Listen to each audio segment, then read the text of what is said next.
está bastante acribillando el terrateniente porque no hallamos dónde trabajar y por eso lo hacemos nosotros aquí, venir a laborar la tierra porque conocemos que es únicamente de nosotros.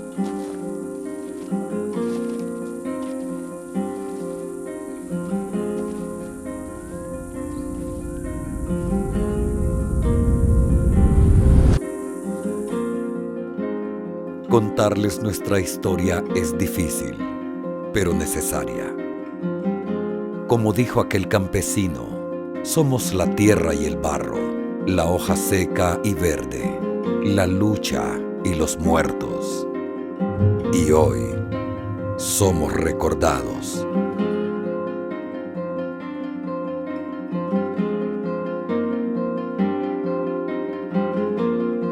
Los años 70 fueron para nosotros los campesinos de Olancho los más duros.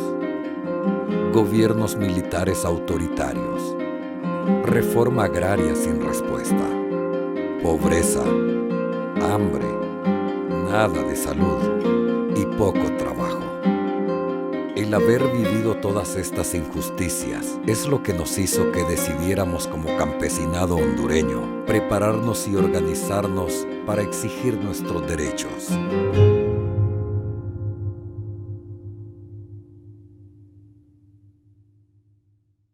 La posesión de la propiedad de la tierra siempre ha sido el principal activo para generar riqueza. Entonces ellos consideraban que si les quitaban las tierras se volverían pobres. Esa fue la mentalidad de la oligarquía terrateniente, militar y conservadora. Cuando empezamos a luchar por la tierra y pedir una reforma agraria justa, lo que recibimos fue más bien que nos persiguieran y encarcelaran. Fueron campañas tras campañas de odio para intimidarnos, y la Iglesia Católica que nos acompañaba en la lucha sufrió igual. Pero no nos dejamos, seguimos batallando y logramos darle vida a nuestra organización, la Unión Nacional de Campesinos.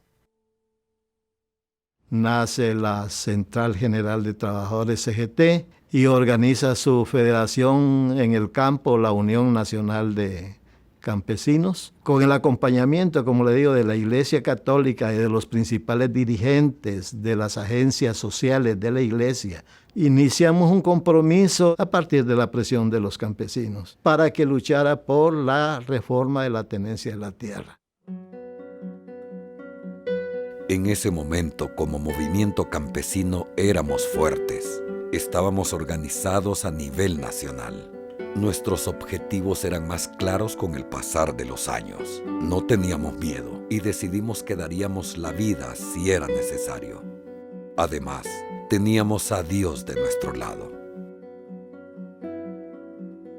La Iglesia Católica decide predicar su fe a partir de un compromiso con los más pobres.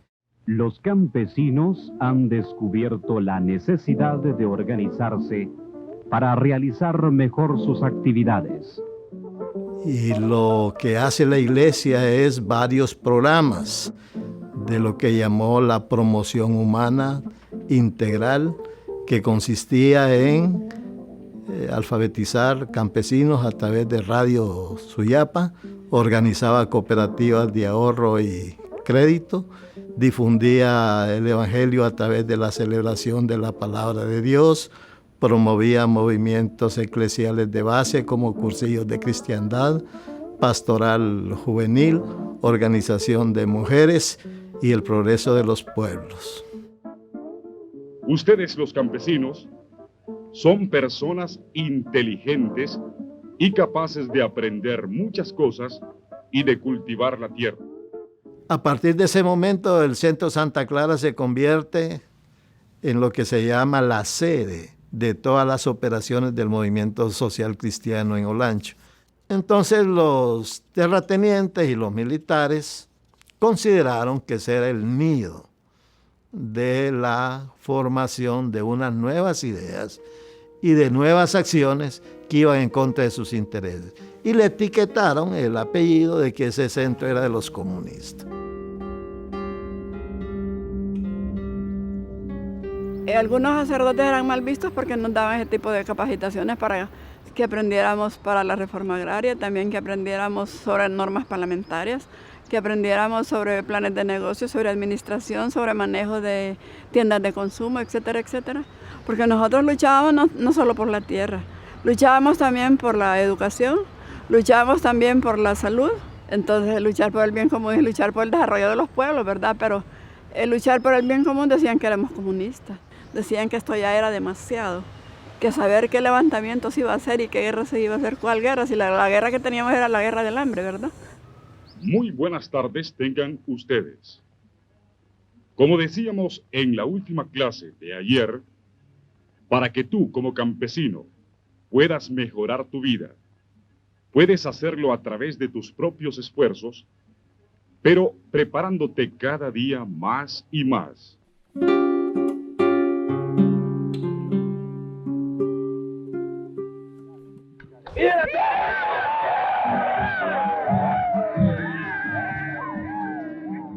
El 18 de febrero del 72, en Olancho se organizan las primeras 4 recuperaciones de tierra en las comunidades de Potrerillos, Talanquera, La Empalizada y La Concepción.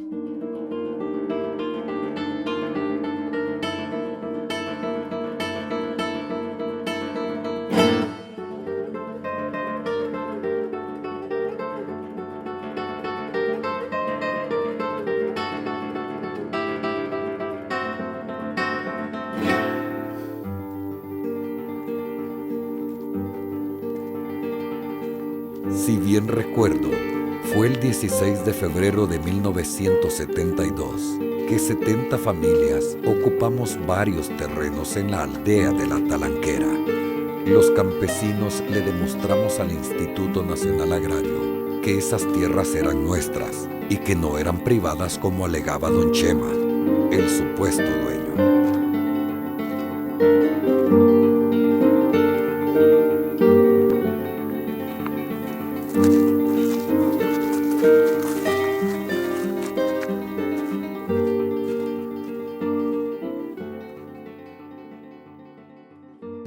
El 18 de febrero del 72, como a las 2 de la tarde, sin orden de desalojo, se presentó el Cuerpo Especial de Seguridad, en ese tiempo la Inteligencia del Estado, a cargo de un mayor Lempira Zúñiga, que con 200 miembros irrumpieron en las tierras donde estaban los campesinos, dispararon sus ametralladoras y resultaron asesinados 6 de los ocupantes de esos terrenos, que es lo que se conoce como la masacre de Talanquera en 1972.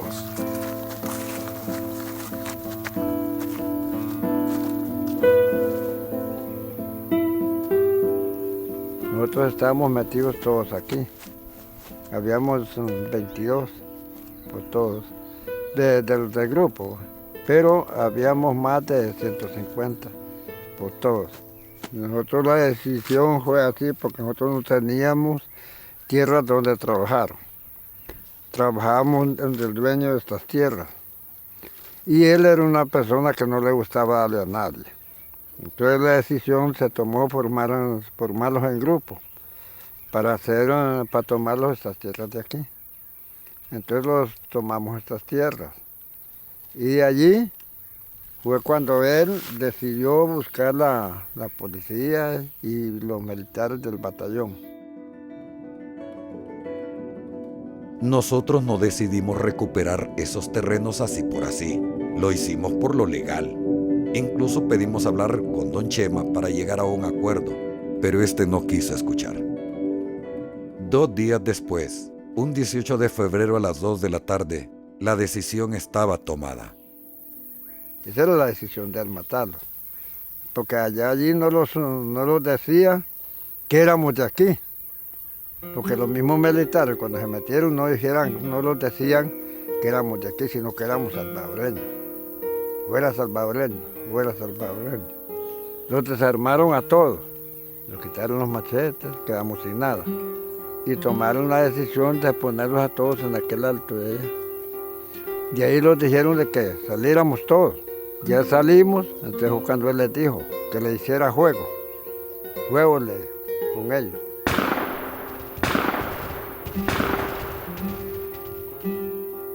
Pero yo salí aquí por Santa Cruz y ahí había un cabolotón grande y ya cuando dije pasarme el alambre, yo ya me sentí pegado.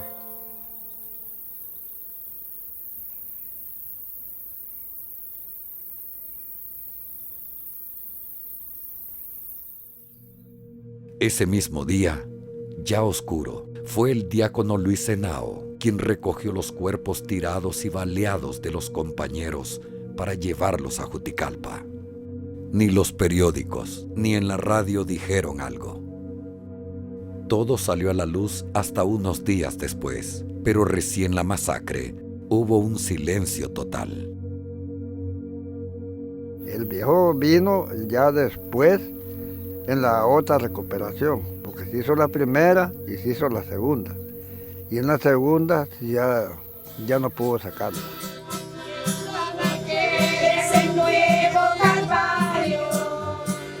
Como campesinos, nos sentíamos heridos. Nunca pensamos que esto terminaría así. Para aliviar el dolor y recordar a nuestros compañeros, hay una cruz de hierro por cada campesino caído por la bala asesina de los militares.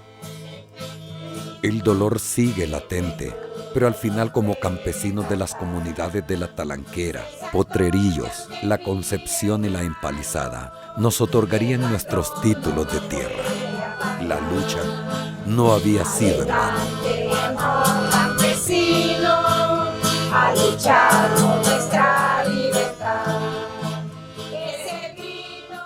Es así como el 4 de diciembre del 72, Osvaldo López Arellano le da el golpe de Estado a Ramón Ernesto Cruz y vuelve nuevamente a anunciar que viene una reforma que satisfaga los intereses del campesinado y emite el decreto ley número 8 que legalizaba las ocupaciones de tierra que habían ocurrido durante todo ese periodo. Queridos campesinos, nuestra lección del día de hoy finalizó, pero les invitamos muy cordialmente para la próxima clase, el jueves venidero, a la misma hora. Muy buenas tardes tengan todos ustedes.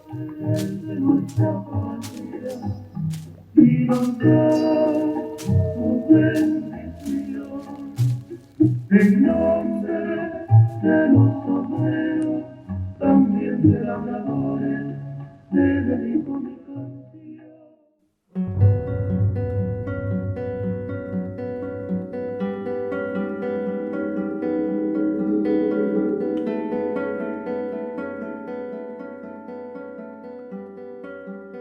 Para ese entonces, la masacre de La Talanquera solo encendió la mecha. La Unión de Campesinos y otras organizaciones amigas decidimos hacer operativos en conjunto para tomarnos las tierras en todo el país. Comenzamos en el 72 con Moncho y Osvaldo y seguimos en el 75 con Melgar, todo para exigir nuestro derecho a la tierra.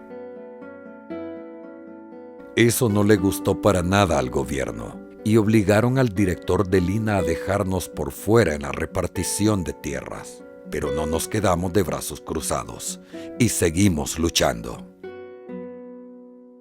Entonces la UNC decide que hay que hacer un operativo a nivel nacional, esta vez sin el acompañamiento de las otras dos centrales campesinas, la NACH y la FECORA, y organiza el operativo Esteban Rodríguez, que consistió en la toma de las oficinas del INE en todo el país, toma de carreteras, toma de juzgados, y además ordena que el 25 de junio del 75 se realice una marcha pacífica y sin armas, saliendo de todas las cabeceras del país a las 4 de la mañana, con rumbo a Tegucigalpa para exigirle al gobierno de Melgar Castro que adjudique tierras para la reforma agraria. Se pretendía que nos juntáramos 50.000 personas frente al Congreso Nacional o en los bajos del Congreso Nacional para exigir reforma agraria. Saldríamos unas 50.000 personas de todo el país y solo en Olancho éramos más de 5.000 campesinos reunidos en el centro Santa Clara, listos para marchar rumbo a Tegucigalpa.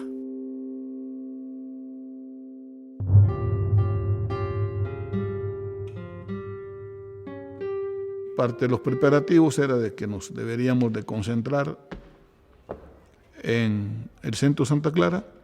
Llegamos todos los compañeros, poco a poco llegaron al centro Santa Clara.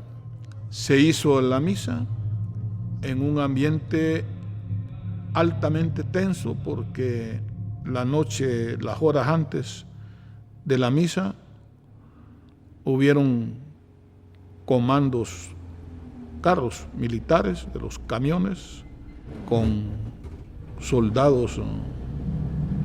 En ellos circularon el centro.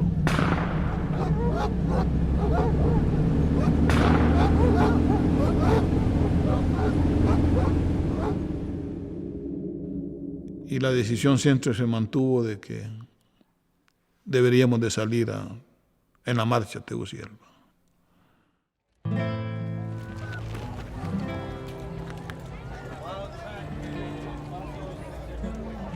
¡El pueblo unido! ¡Jamás será vencido! ¡La lucha por la tierra! ¡Es la lucha por la patria! ¡Sin reforma agraria! ¡No habrá paz! ¡Tierra y producción! ¡Para el desarrollo nacional! ¡Reforma agraria ya! ¡Reforma agraria ya! ¡Reforma agraria ya!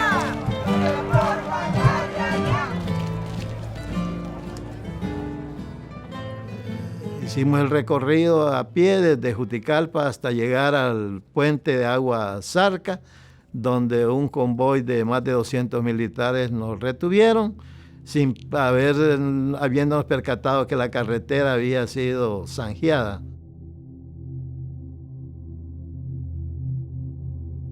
Oí, recuerdo, unas detonaciones. No sé si eran granadas o eran tiros, pero inmediatamente a las detonaciones vino la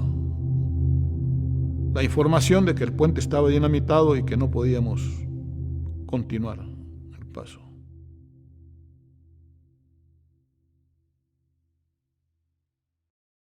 Nos paramos en ese momento, la marcha se paró y en el mismo momento hubo un desplazamiento de militares que estaban apostados en las colinas que están a mano derecha e izquierda del puente.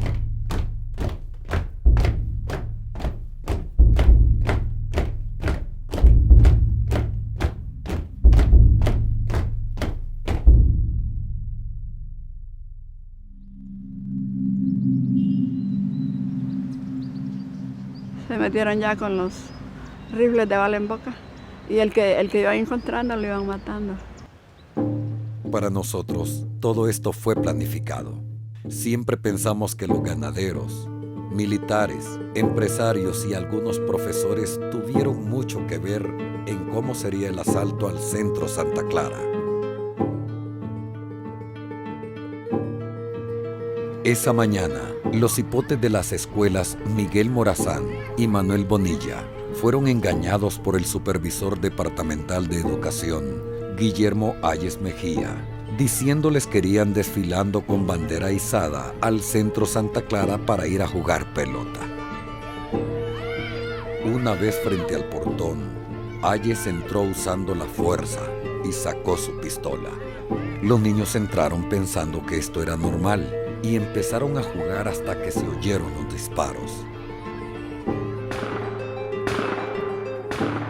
Por el otro portón, varios agentes infiltrados en la marcha escolar, vestidos de civil, del DIN, hombres del Cuerpo Especial de Seguridad, militares del 5º Batallón y reos del presidio, entraron disparando a diestra y siniestra, causando la muerte de 5 compañeros y la captura de 16.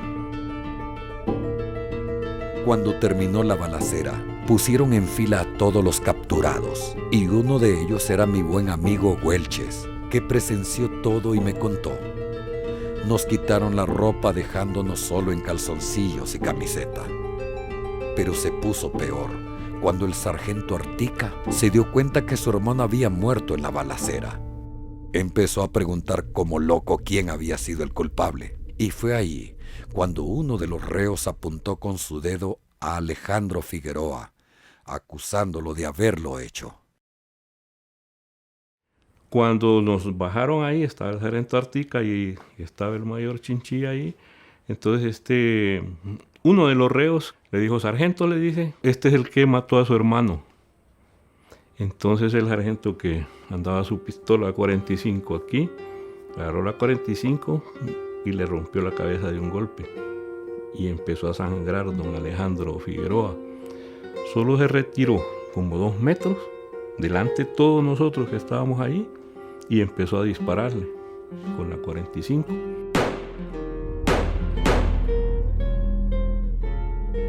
Lo ejecutaron enfrente a todos nosotros ahí.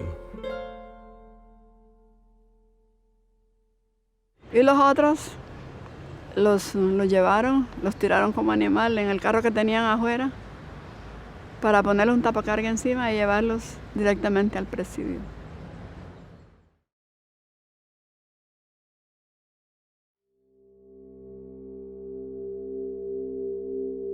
Algunos de los niños de estas escuelas aún recuerdan lo que pasó. No sabían que serían engañados y esa mañana salieron de sus casas sin saber que las balas les rozarían las cabezas. La escuela de mi casa todavía está en la misma parte, a 2 cuadras.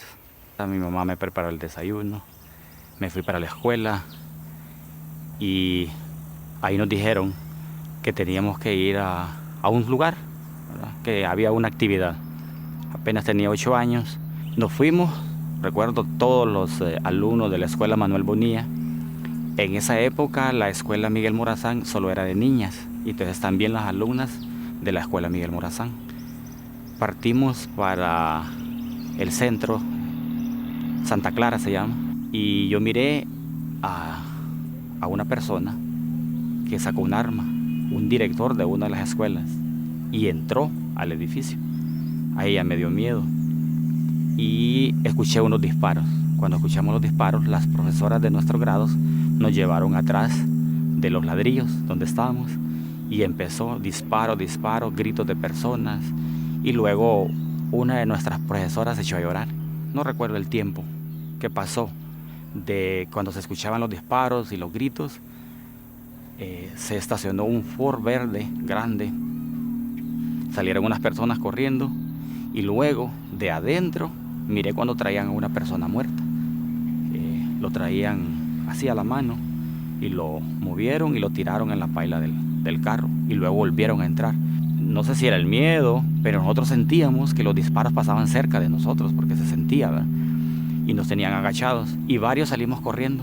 Yo di la vuelta de toda la cuadra hasta que llegué a mi casa sin parar de correr, ¿verdad? Yo me acuerdo que llegué, que no podía respirar casi, porque corriendo y corriendo hasta que llegué, ¿verdad? Ahí, esa es la parte que yo recuerdo, más o menos. Yo vi todos los alumnos de la escuela que estaban fuera de sus aulas, y entonces yo le digo, ¿qué pasa? ¿Qué pasa? No, dice, vamos a jugar básquet, dice, al edificio Santa Clara. Entonces ya nos pusieron en fila a todos los compañeros y nos dieron las pelotas. Y ya vimos que la bandera también adelante con 2 compañeros y nosotros veníamos con las pelotas, ¿va? Cuando ya veníamos por el mercado municipal, por el parque, yo vi que muchos compañeros se iban alejando, se iban quedando, incluso algunos maestros. Cuando ya veníamos por el mercado, yo ya vi que ya iban muy pocos. Cuando ya avanzamos, vi de que nos decían que veníamos aquí al edificio a jugar básquet, los portones estaban cerrados y por el portoncito chiquito vi que salió una gente disparando. Yo me azoré porque mi mamá aquí trabajaba. Yo lo primero que dije, mi mamá me la matan. Nosotros fuimos a trabajar como cualquier persona, cualquier día pues. Entonces, que al ratito ya, ¡pau! Arriba, abajo. Ay, Dios mío, se hizo un tiroteo, pero grande. Es que fue de un solo, mire, todo de un solo, de poco de gente. Tenían un contacto, pero bien hecho, para entrar toda esa gente ahí al Santa Clara.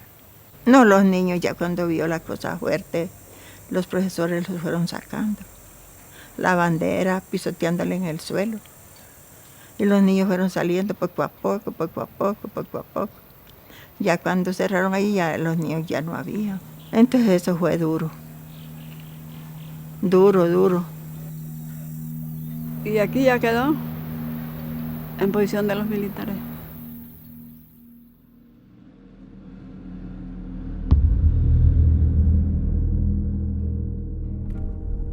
Nuestro querido padre, Iván Betancourt, ligado profundamente con nuestra lucha, junto con su cuñada María Elena Vargas y la estudiante universitaria Ruth Mallorquín, salieron de Tegucigalpa con rumbo a Juticalpa.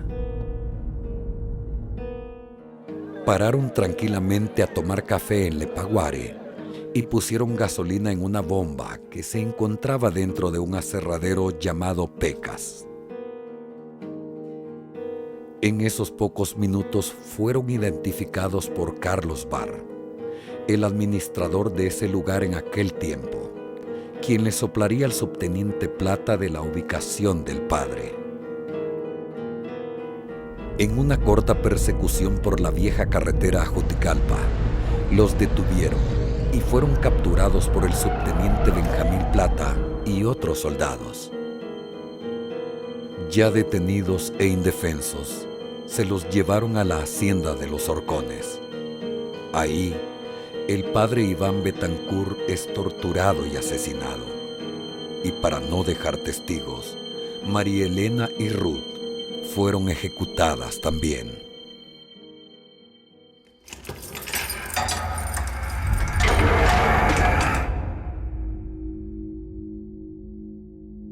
A eso de las 9 de la noche, el sargento Artica le ordenó a su segundo, cabo Efraín Montes, que más tarde llegarían a recoger 6 de los detenidos. En la lista estaba el padre Casimiro, Juan Benito Montoya, Roque Andrade, Óscar Ortiz, Lincoln Coleman y Bernardo Rivera, todos líderes campesinos.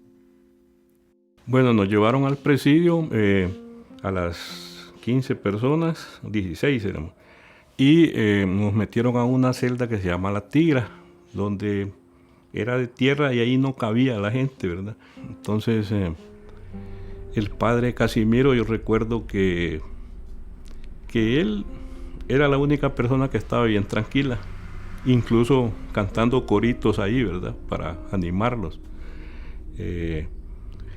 Y miraba como una cosa del destino estar allí, decía que había que estar tranquilo.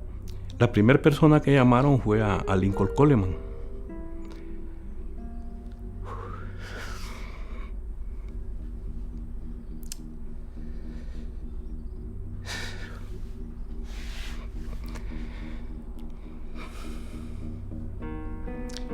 Él me había llevado allá, ¿verdad? Y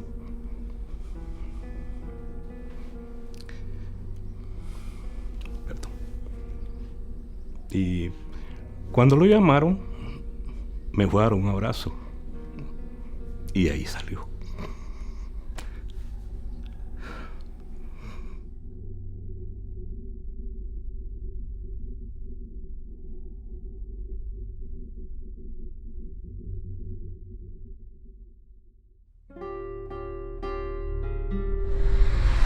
Fue entonces que a las 11 de la noche, el cabo Efraín Montes le entregaría a la gente del DIN, Enrique Erazo, a los 6 compañeros presos, quien después se los entregaría al mayor Chinchilla. Más tarde, se les uniría Mel Zelaya Ordóñez y Carlos Barr para salir en un convoy rumbo a la hacienda Los Horcones.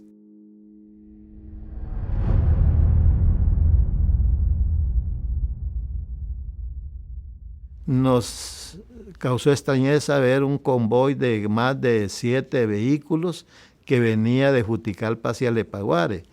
Y nosotros nos preguntamos, ¿cómo van a pasar estos vehículos si está partida la carretera? A las 10 de la noche de ese día, los militares nos dijeron que regresáramos de nuevo a Juticalpa. Su servidor aconsejó a los dirigentes de la UNC que no lo hiciéramos porque estábamos en estado de sitio. Estoy seguro que horas después de que celebró la palabra de Dios Pedro, y estando de uno y otro lado nosotros, en carros toldeados, un carro rojo me recuerdo, y otros militares, iban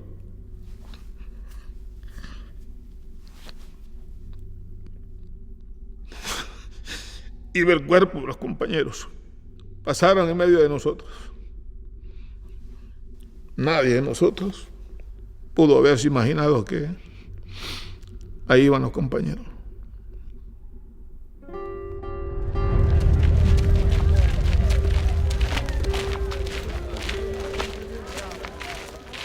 Una campesina nos salió al patio de su casa con una chimenea de ocote en la mano y nos gritó lo que había ocurrido en Santa Clara, el asalto, la detención de los dirigentes, la persecución de los sacerdotes, la toma de la nunciatura de la casa del obispo y de las demás sedes de los sacerdotes en el departamento de Olancho, y anunciándonos que los militares habían ordenado la persecución de todos los líderes y dirigentes campesinos que estábamos acantonados en el puente de Aguasarca.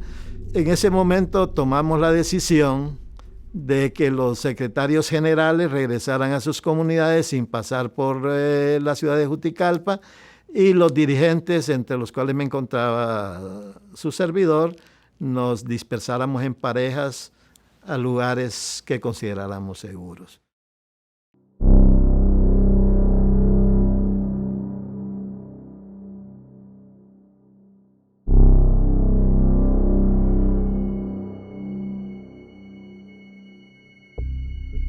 Es en esta hacienda que 9 de los compañeros y compañeras fueron interrogados, torturados y ejecutados sin piedad ni remordimiento, para luego tirar sus cuerpos en el pozo Malacate. Además, como si no hubiese sido suficiente, el subteniente Plata dinamitó y rellenó el pozo con tierra y cal para no dejar rastro alguno. Solo de pensar en cómo fueron torturados y asesinados los compañeros, no tiene perdón.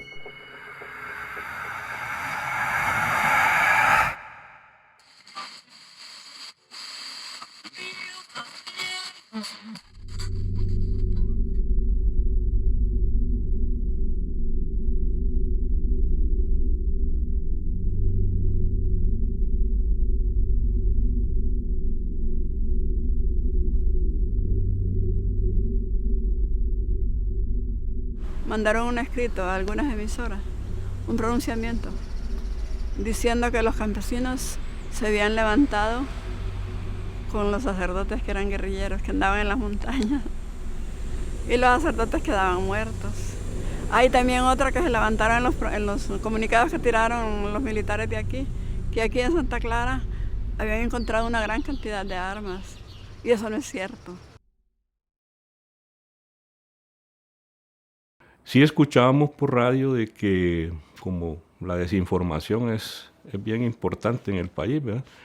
Escuchábamos que los que habían sacado en la noche no los habían ejecutado, sino que los habían visto en la montaña, pues, como guerrilleros, decían, y nosotros sabíamos que no era así, ¿verdad?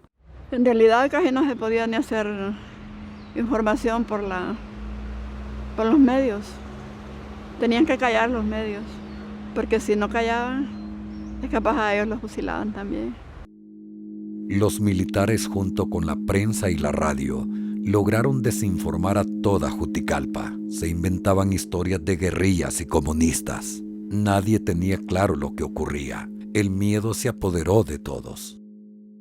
Había corrido la versión de que esas gentes que se dispersaron, que éramos muy 50, nos habíamos alzado en armas en las montañas de Olancho, y por eso perseguían a varios. Incluso habían llamadas, claro, pagadas, para que decían, aquí vimos a Lincoln Coleman en tal montaña, en tal lugar. y no era así. Posterior a los 15 días, que cuento yo, 8 días que estuve protegido en la aldea por Carlos y los otros 8 días que estuve en Juticalpa también protegido. Hasta ahí no supimos nada, la información era como de circulación muy restringida, eran muchos rumores. Los rumores iban y venían, y el temor crecía y era real. La persecución que se desató de los líderes campesinos y de líderes de la Iglesia Católica fue implacable. Hubo arrestos, interrogatorios, vigilancias y persecuciones. El centro Santa Clara ya no era la base de los campesinos, sino la base de los militares.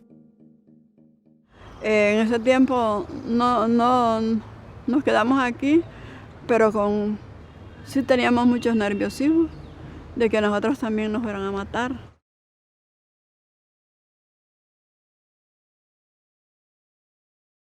Carlos Discua, un amigo, compañero, vino de Juticalpa a buscarnos a varios para cuidar de que no fuéramos a entrar a Juticalpa, porque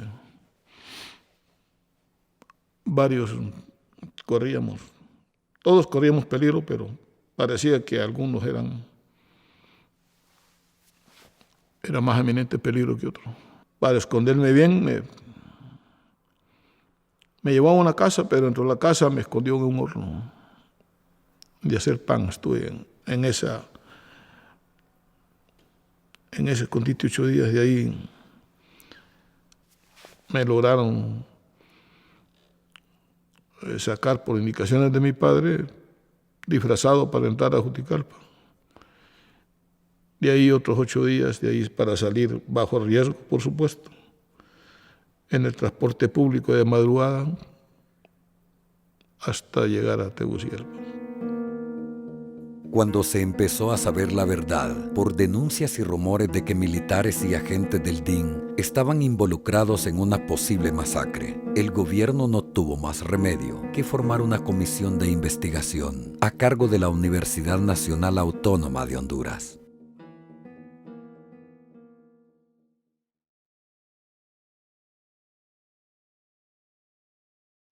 No me acuerdo si 2 semanas o 3 semanas después se formó esa comisión investigadora, porque ya hubo manifestaciones de la universidad y los movimientos que hay ahí, ¿verdad?, en apoyo de estos campesinos.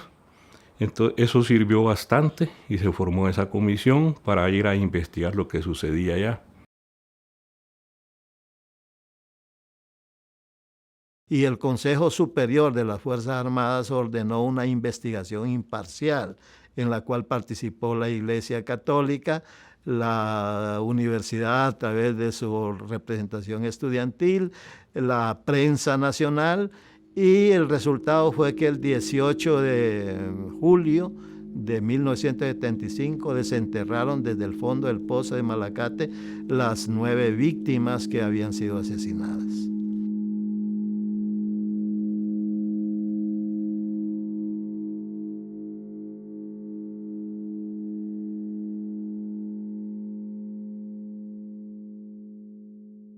Cada uno de nosotros fue entrevistado por esa comisión a contar lo que había sucedido, y le contamos exactamente lo que era. Después estuvimos con ellos ahí, con estos militares que habían llegado, nos dijeron que teníamos que ir a declarar al juzgado. Entonces, pero ahí sí teníamos temor ir al juzgado, porque si hablábamos ahí no íbamos a salir, si decíamos lo que habíamos visto. Nos tuvieron 61 días presos.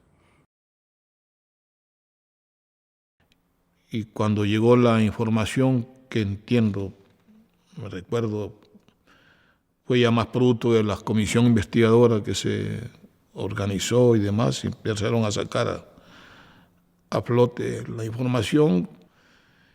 Y cuando particularmente salió la información de que habían sido tirados a un pozo Malacate, yo no sé, yo creo que yo tenía mi mente como en blanco cuando salió la información, porque asociación que hice yo solo fue de aquella noche.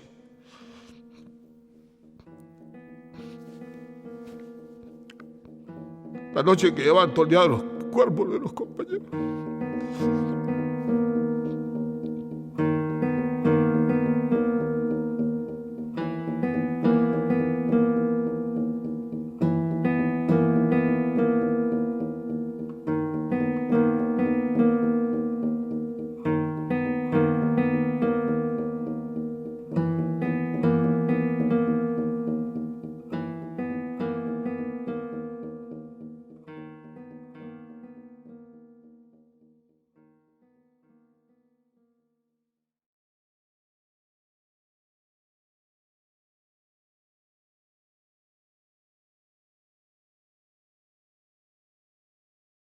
La UNC tenía su propio banco en Santa Clara, que se llamaba Fundesa. El jefe que manejaba la plata era Lincoln Coleman, y lo agarraron también. Entonces el gerente tenía abierto para cambiar los cheques, que era un truco ya premeditado, porque estaba ese banco abierto a las 12 de la noche, solo para cambiar cheques. Una secretaria y el gerente. Se robaron carros que dejaron los compañeros metidos ahí, tractores que estaban ahí, los deshicieron y se llevaron los tucos.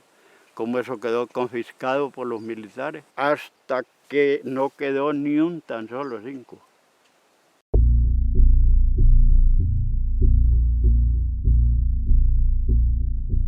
La justicia es para los descalzos, pero para los grandes no hay justicia.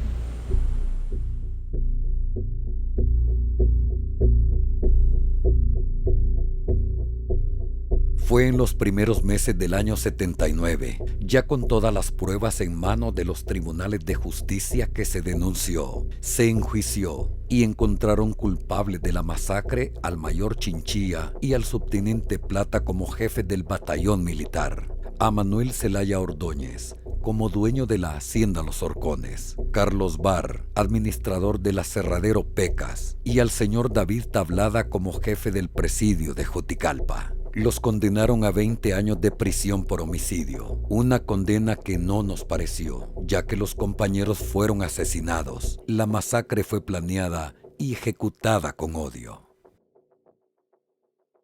Se emitió la condena, fueron a la antigua penitenciaría central las 5 personas, y ahí se dio otro fenómeno, que fueron alojados en la celda de lujo, que le llamaban La Mora.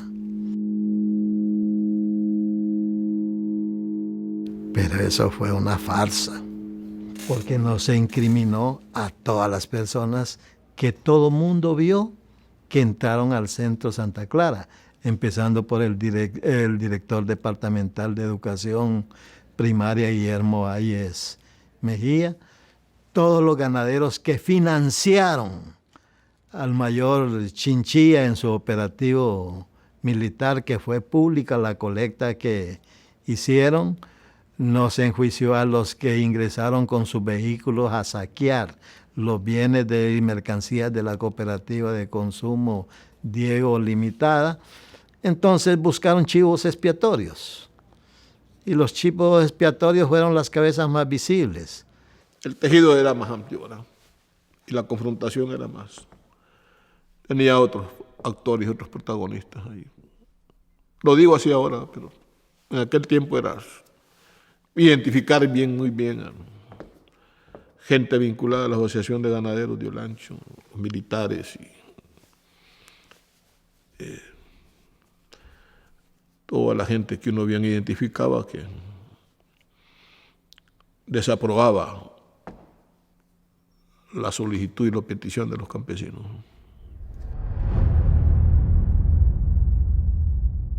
Como siempre, el derecho tiene sus lagunas y los jueces que la aplican no digamos. Y como era de la misma oligarquía terrateniente, los jueces dijeron que no era asesinato, no tipificaron el delito de asesinato, sino que de homicidio.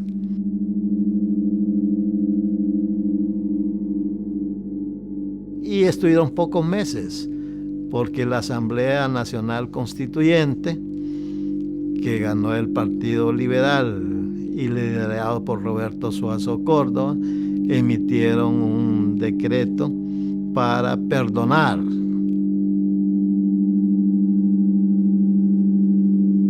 Los militares y terratenientes quedaron libres después del indulto. Los verdaderos autores intelectuales nunca se les inició proceso y todo quedó en la impunidad hasta el día de hoy.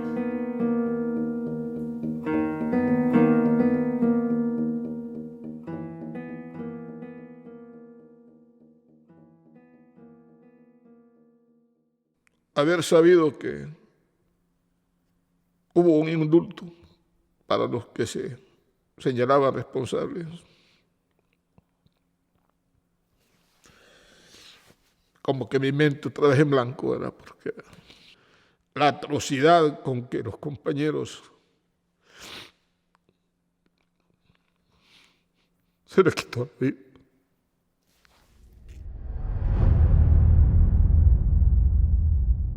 A partir del 25 de junio a las 10 de la mañana, el centro Santa Clara fue transformado en batallón militar. Fue ocupado militarmente hasta enero del 76, que una comisión de la cual fui parte y previas negociaciones sobre otros temas que hizo la Iglesia Católica, como la renuncia del obispo Nicolás y la salida de todos los sacerdotes de Olancho, entonces el Santa Clara fue devuelto, el edificio, solo en sus 4 paredes, no así todos los bienes y los recursos que se encontraban al momento de su asalto.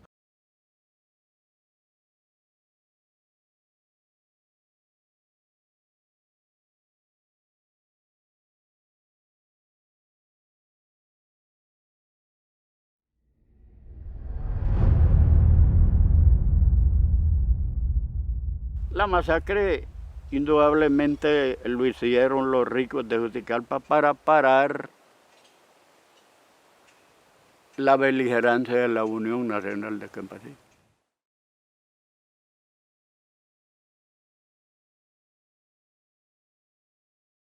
Y hacia el 75, después de la masacre, el golpe hacia la iglesia fue mucho más fuerte.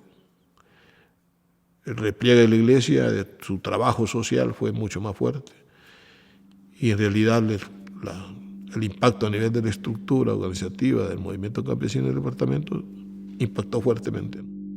Los hechos de Santa Clara y los Horcones son el principio y fin de 13 años de lucha del movimiento campesino hondureño por la reforma agraria y el acompañamiento de la Iglesia Católica hondureña a partir del Concilio Vaticano II y la Conferencia de Medellín, Colombia, y fundamentalmente la Carta Pastoral de los Obispos de Honduras, emitida el 11 de enero de 1970.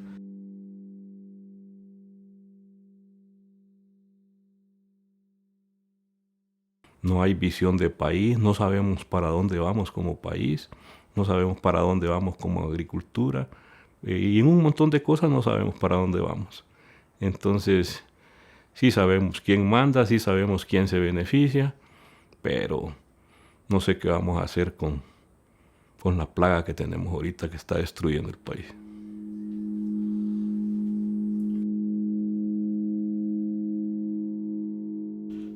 La lucha de esa época es la lucha de hoy día. El problema de la pobreza rural en el campo ha sido el principal causa estructural de la situación que vivía en 1970 y continúa hoy en Honduras.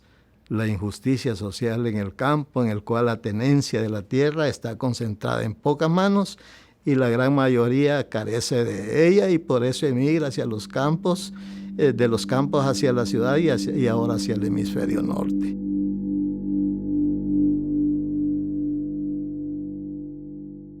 No podemos decir no sirvió para nada, para mucho, para poco. Simplemente sirve para decir que fue justa la lucha. y sigue siendo justa.